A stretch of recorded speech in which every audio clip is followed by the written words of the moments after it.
तो चलिए एक ऐसे गांव की कल्पना करते हैं जो एक पुरानी हवेली के साये में जी रहा हो। एक ऐसी जगह जहां हर कोने में कुछ फुसफुसाती कहानियां हैं, कुछ अनकहे डर हैं। ये गांव है पूरनपुर, जहां कहते हैं कि गुजरा हुआ वक्त कभी पूरी तरह गुजरता ही नहीं।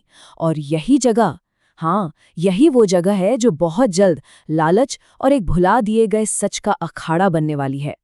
ये सवाल ही इस पूरी कहानी की जान है। देखिए, ये कहानी सिर्फ हवेली के कथित भूतों की नहीं है, ये उन राक्षसों के बारे में है जिन्हें हम सब अपने अंदर पालते हैं।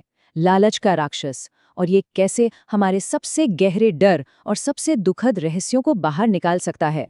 सदियों से पूरनपुर की दुनिया ना छोटी सी और एक जैसी ही रही है, जो हवेली की कहानियों से बंधी हुई थी। लेकिन फिर गांव में आते हैं चार अजनबी, और वो अपने साथ सिर्फ शक नहीं लाते, बल्कि एक ऐसा छिपा हुआ एजेंडा लाते हैं जो इस गांव के ताने बाने को हमेशा के लिए उधेड़ कर रख देगा। तो यहाँ ना दो अलग अलग दुनियाएं आपस में टकरा रही हैं। एक तरफ तो हैं गांव वाले जो पीढ़ियों से चले आ रहे डर और कहानियों में डूबे हुए हैं, और दूसरी तरफ है ये चार लोग, राजीव, रिया, रमन और प्रेम, एकदम मॉडर्न सोच वाले, जिन्हें सिर्फ और सिर्फ मुनाफे की भाषा समझ आती है। उनके लिए ये हवेली कोई भूतिया जगह नहीं, अरे ये तो बस एक रियल एस्टेट का बड़ा मौका है। और फिर वो पल आता है जो सब कुछ बदल देता है। जब ये चारों उस बूढ़ी औरत को बताते हैं कि वो हवेली बेचने आए हैं, तो वो बस एक लाइन फुसफुसाती है, एक ऐसी लाइन जो उनके लालची प्लान पर ब्रेक लगा देती है और एक कहीं ज्यादा गहरे और खतरनाक राज का दरवाजा खोल देती है। खजाना। सोचिए, सिर्फ एक शब्द जो उनके पूरे मिशन को ही बदल देता है। अब हवेली बेचने की बात नहीं रही, अब बात है उसके रहस्यों को लूटने की। डर बहुत जल्दी लालच में बदल जाता है, जो कि उससे कहीं ज्यादा ताकतवर और खतरनाक चीज है। और ये लालच, अरे ये तो जंगल की आग की तरह फैलता है। पीढ़ियों पुरानी कहानियां, डर, सब कुछ सोने के वादे के सामने धुआं हो जाता है। वो हवेली जहां जाने से भी लोग डरते थे, अब एक सोने की खान बन चुकी है, और पूरा का पूरा गांव खजाना खोजने के जुनून में पागल हो गया है। घंटों की पागलों जैसी खुदाई के बाद, धूल और मायूसी के बीच, आखिरकार उन्हें कुछ मिलता है, एक छिपा हुआ रास्ता। एक ऐसा रास्ता जिसे दशकों से किसी ने नहीं देखा था।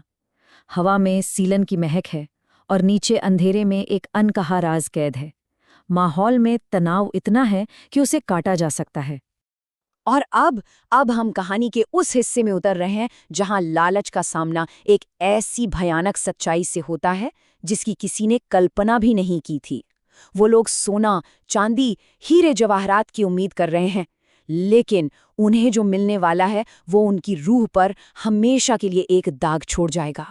जरा उस पल को महसूस कीजिए।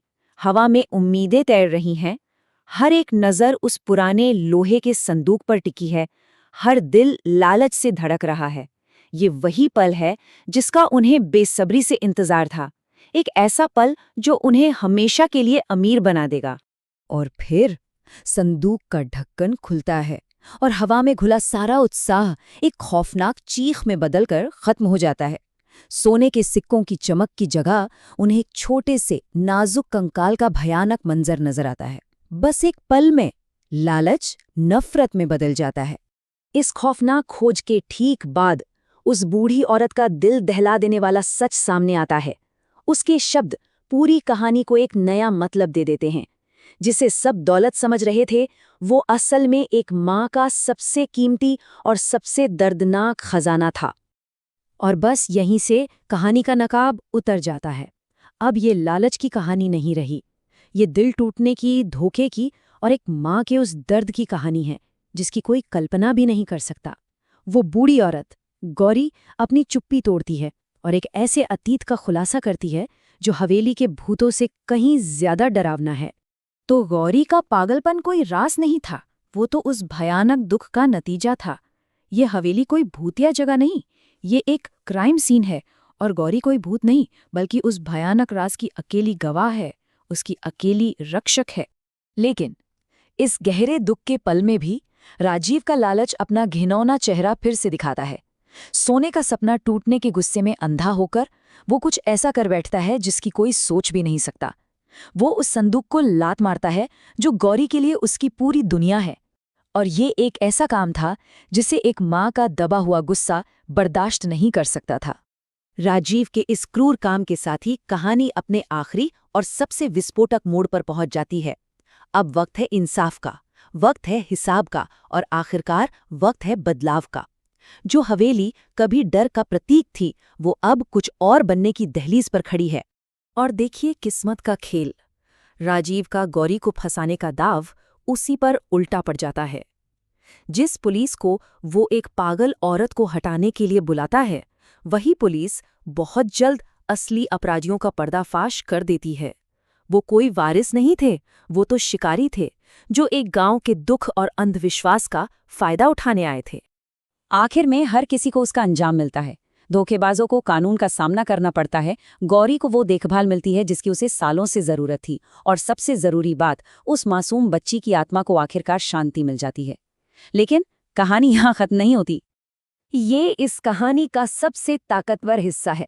गांव वाले उसी हवेली को, जो डर और मातम का प्रतीक थी, उसे उम्मीद और शिक्षा की जगह में बदल देते हैं। वो स्कूल को गौरी का नाम देकर एक माँ के दुख को इज्जत देते हैं और एक भयानक अतीत को एक बेहतर भविष्य में बदल देते हैं।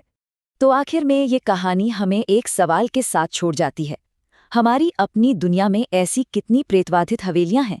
कितने ऐसे लोग या जगहें हैं जिन्हें हमने डर या नासमझी में नज़रअंदाज कर दिया है, जबकि असल में उन्हें बस थोड़ी सी हमदर्दी और करुणा की ज़रूरत है, ताकि उनके अंदर दबे हुए असली खजाने बाहर आ सकें।